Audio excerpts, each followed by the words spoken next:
안녕하세요. 저는 아이루미 성형외과에서 윤곽하고 리프팅 그리고 양악 수술을 하고 있는 황창원 원장이라고 합니다.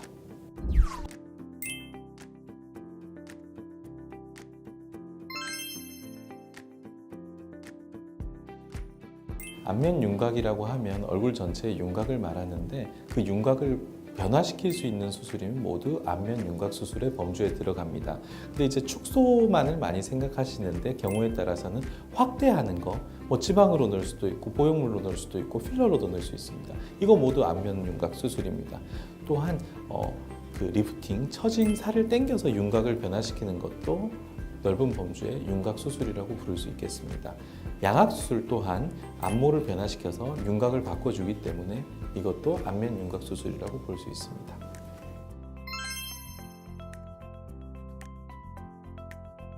안면 윤곽 수술의 대표적인 걸로는 주로 이제 뼈를 만지는 수술들이 있습니다.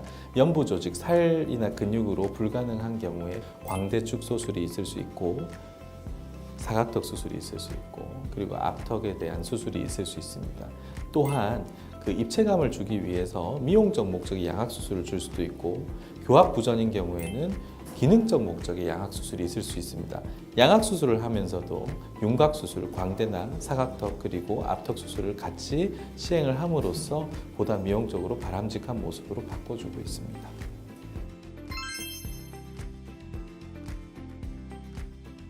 주된 목적은 모양의 불만족입니다. 모양의 불만족이 1번이고 그 다음에 기능 부전이 나옵니다. 광대가 제대로 고정이 안 되거나 그 사각턱에 근육이 붙는 위치가 너무 많이 없어져 버리거나 하는 경우에 입을 잘 못 다물거나 저작 시에 광대가 움직이거나 소리가 나는 경우가 있습니다. 이 경우는 이제 기능적인 부작용으로서 요거는 해결해 주기 위해서 뼈에 제대로 된 고정이 필요하다고 볼 수 있겠습니다. 그래서 안면 윤곽 재수술을 하는 경우는 크게 미용적 목적과 기능적 목적 두 가지로 나눌 수가 있겠습니다.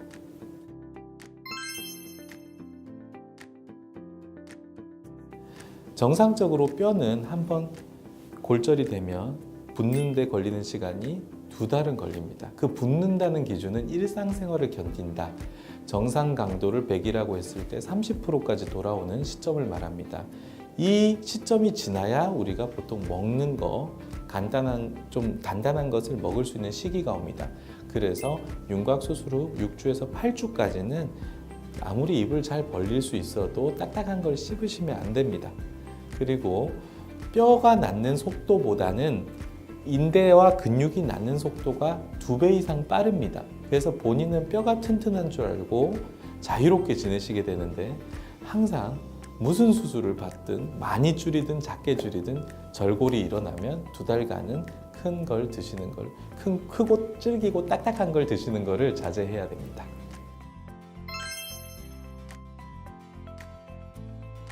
첫 번째로 교합 부전이 있겠습니다. 기본적인 것으로서 이빨의 기능을 돌려주기 위해 음식을 씹는 능력을 키워주기 위해 양악 수술을 시행하게 됩니다. 대표적인 예로 주걱턱이 있을 수 있으며 심한 돌출입이 있을 수 있겠습니다.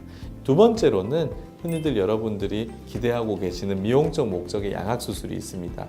비록 교합은 괜찮지만 정상 범위 내에 저장 능력이 있고 기능적으로는 문제가 없지만 뼈가 도드라지거나 아니면 잇몸이 너무 드러나서 미용적으로 올바르지 않는 경우가 있습니다.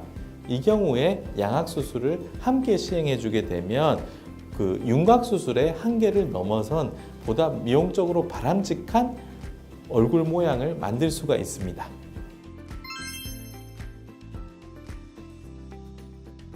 자, 가장 대표적으로 입을 크게 벌리지 않는 것.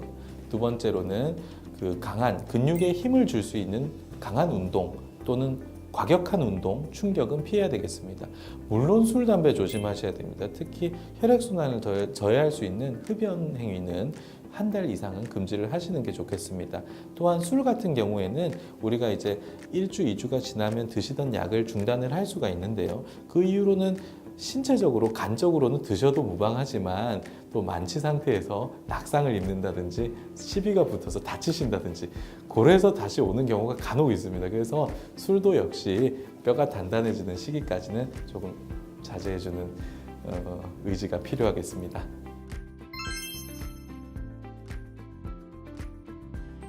안면 윤곽 재수술이나 안면 윤곽 수술은 수술 소요 시간이 그렇게 크게 걸리지 않고 쉽게 견딜 수 있는 그런 타이밍입니다. 광대 같은 경우에 시간 개인에 따라서 틀리지만 40분에서 1시간, 한 종목당 40분에서 1시간 정도의 시간을 보여주고 있습니다. 하지만 양악 수술 같은 경우에는 물론 이것도 큰 차이가 존재합니다. 보통 주걱턱 양악인 경우 가장 빨리 수술이 끝나게 되는데요.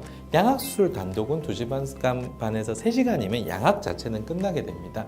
하지만 그 앞턱 수술과 광대 수술 그리고 다른 부가 수술을 추가하게 되는 경우에는 5시간이 될 수도 있고 6시간이 될 수도 있습니다. 그래서 총 시간은 보통 윤곽 수술하고 같이 했을 때는 5시간에서 6시간 정도, 그리고 그 양악 단독으로 시행했을 경우에는 3시간 남짓, 이렇게 생각하시면 되겠습니다.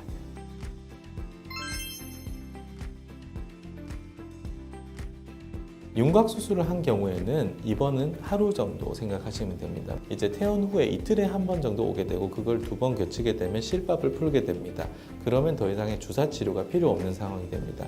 그래서 퇴원 후 약 2번에서 3번 정도 이틀마다 한 번씩 방문하시게 되면 모든 치료 과정이 끝나게 됩니다. 두 번째로 양악 수술 같은 경우에 입원 기간은 기본 3박 4일로 시작하게 됩니다. 그래서 3박 4일 이후에 본인이 그 압교전기를 착용한 상태에서 섭식을 할 수 있을 때 그때 퇴원을 하시게 됩니다. 이때도 마찬가지로 퇴원 후 이틀에 한 번씩 병원에 오셔서 붓기 관리와 항생제 치료를 받게 됩니다. 양악 수술인 경우에는 7일차가 아니고 10일차에 입속의 모든 실을 제거하게 되고 그리고 겉에 있는 실도 제거하게 됩니다. 그리고 모든 과정이 끝나게 됩니다.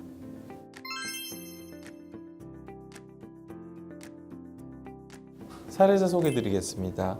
첫 번째 사례는 6개월 전 모성형외과에서 최소절개를 통한 킥광대 수술을 받았습니다. 킥광대 수술을 받은 이후 오른쪽 광대가 위로 도드라져 보이고 여전히 붓기가 빠지지 않는 양상을 보였습니다. 그래서 본인은 이 붓기가 빠지지 않는 양상에 대해서 진단하고자 본원에 내원하였습니다. CT 분석 결과 무고정법의 최대한의 단점인 뼈의 이동이 일어났고 이 뼈의 이동이 안타깝게도 뼈를 돌출시키는 방향으로 일어나 있었습니다. 여기에 대해 뼈를 다시 절골하여 집어넣고 그리고 위치를 바로잡아주는 광대 재수술을 시행을 하였습니다.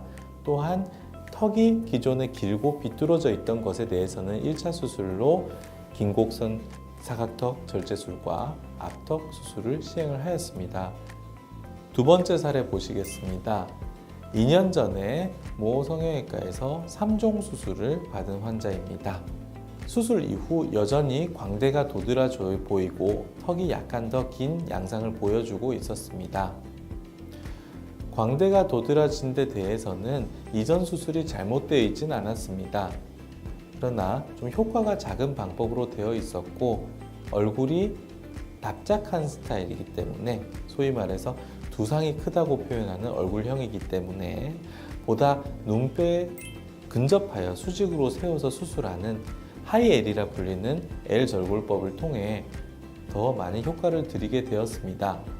기존의 절골 라인은 뼈가 유압이 잘 돼 있는 상태였고 그 절골 라인은 그대로 유지하면서 새로운 절골을 내게 되었습니다.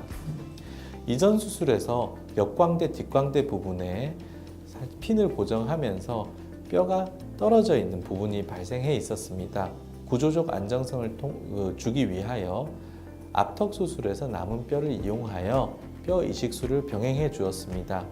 6개월차 CT를 보시면 이 새로 이식한 뼈가 튼튼하게 자리 잡은 것을 보실 수가 있습니다.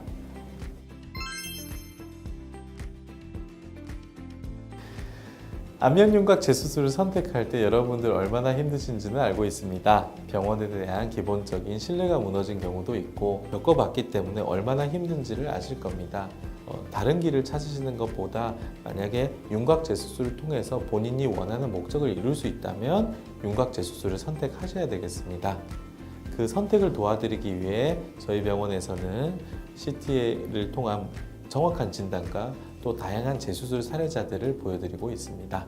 뚜렷한 목적에 분명한 계획이 들어간다면 반드시 좋은 결과가 있을 거라고 믿을 수 있습니다.